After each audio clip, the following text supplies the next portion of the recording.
مجھے ایک صاحب کہنے لگے کہ میرے ساتھ جاپان چلیے، تو میں نے کہا کہ میں یہاں کافی مصروف ہوں.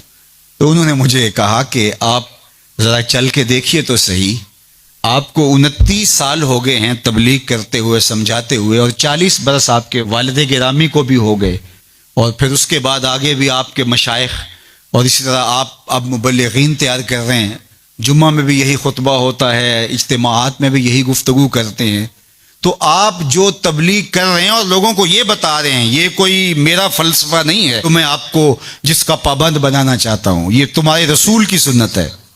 جس پیارے سے تم ٹوٹ کے محبت کرتے، یہ اس کا طریقہ ہے کہ جھوٹ نہیں بولنا. کہا سمجھا کے 29 سال جس قوم کو ہو گئے ہیں، آپ جاپان میں دیکھیے وہ کر رہے ہیں، اور نئی اقدار کو دریافت کرنے کے لیے آگے بڑھ رہے ہیں. یہ تو کر چکے ہیں، وہ کسی سے دغا نہیں کرتے، جھوٹ نہیں بولتے، کسی سے فراڈ نہیں کرتے. ان کو کسی مذہب نے نہیں یہ بتایا، ان کی ماں کی گود سے تربیت ملی کہ جھوٹ نہیں بولنا.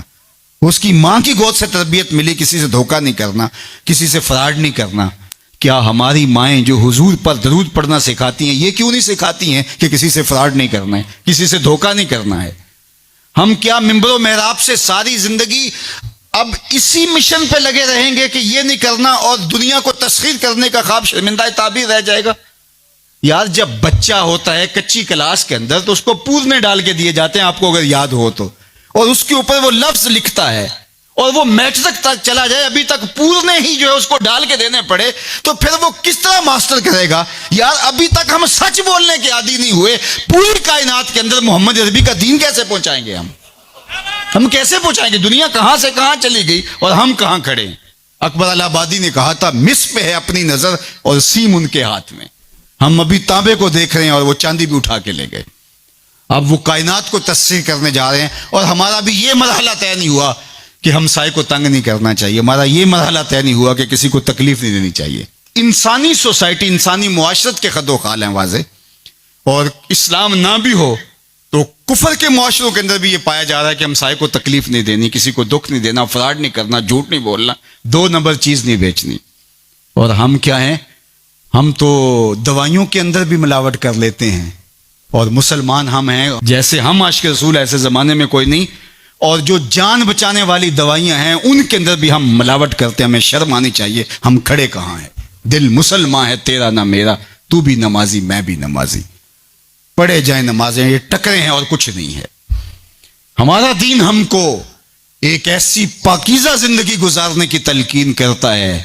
یار ہمارے سامنے حضور کا نقشہ ہو، ہمارے سامنے حضور کی تعلیمات ہوں، اتنا نور برس رہا ہو ان کی سیرت کے انوار کا، اور پھر بھی ہم اپنی زندگی جو ہے وہ درستی نہ کر پائیں، تو پھر کیا ساری زندگی ہم یہی کام کرتے رہیں گے؟ ساری زندگی یہی کہتے رہیں گے کہ جھوٹ نہیں بولنا، جھوٹ نہیں بولنا؟ کہتے رہیں گے ہم، اس سے انکار نہیں ہے، لیکن کائنات کو تسخیر کیسے کریں گے جب اس مرحلے سے نہیں نکلیں گے؟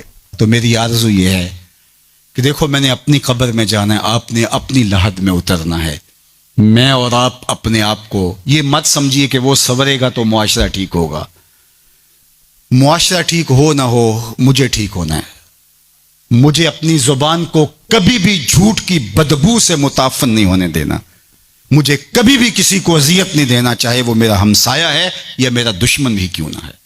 مجھے کسی کے لیے غلط نہیں سوچنا ہے، اور کسی کو نقصان پہنچانے کی منصوبہ بندی کی دور کی بات ہے، وسوسہ بھی آئے کسی کو نقصان پہنچانے کا تو اس کی بھی نفی کرنی ہے، چونکہ میں اس آقا کا غلام ہوں جو رحمت للعالمین ہے.